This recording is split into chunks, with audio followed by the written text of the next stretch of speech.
সুপ্রিয় শিক্ষার্থীরা, আজকে আমরা করব তৃতীয় শ্রেণীর গণিত পৃষ্ঠা ৬২। তো চলো আমরা অঙ্কটা সমাধান করে ফেলি। ১১ নম্বর, একটি ইলিশ মাছের দাম ৭৫০ টাকা, এর ২০টি ইলিশ মাছের দাম কত?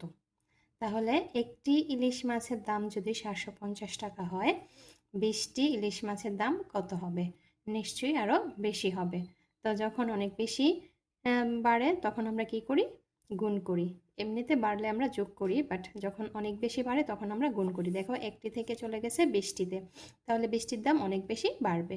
তো অনেক বেশি বাড়লে আমরা গুণ করি। তো চলো অঙ্কটা আমরা সমাধান করে ফেলি। দেখো কি দেয়া আছে, একটি ইলিশ মাছের দাম তাহলে ১১,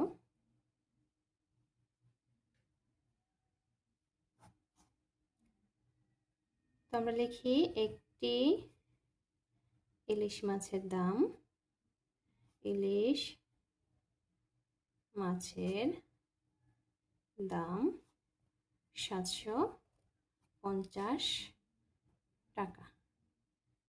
একটি ইলিশ মাছের দাম ৭৫০ টাকা। একটি ইলিশ মাছের দাম কত? ৭৫০ টাকা।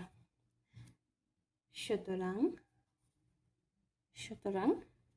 কয়টি ইলিশ মাছের দাম চেয়েছে? ২০টি। ২০টি ইলিশ মাছের দাম ৭৫০ গুণ ২০ টাকা। দেখো, ০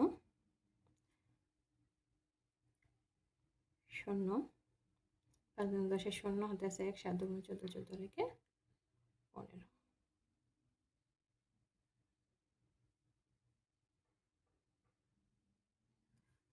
এত টাকা। তাহলে ২০টি ইলিশ মাছের দাম ১৫,০০০ টাকা। ২০টি ইলিশ মাছের দাম কত?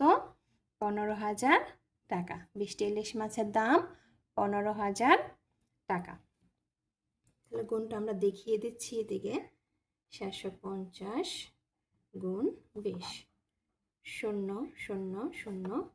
দশকের ঘরে গুণ করতে গেলে প্রথমে একটা শূন্য বসালাম, ২ ০ ০, ৫ দুগুণে ১০, শূন্য হাতেছে ১, ৭ গুণে ১৪, ১৪ রেখে ১৫, ০ ০ ০ ৫ ১। এই যে দেখো ১৫,০০০, এই যে দেখো ১৫,০০০। তাহলে ১৫,০০০ টাকা। তাহলে ২০টি ইলিশ মাছের দাম কত? ১৫,০০০ টাকা। উত্তর ১৫,০০০ টাকা। তাহলে একটা ইলিশ মাছের দাম যদি ৭৫০ টাকা হয়, ২০টি ইলিশ মাছের দাম বের হলো ১৫,০০০ টাকা। আশা করি সবাই বুঝতে পেরেছো। ধন্যবাদ সবাইকে।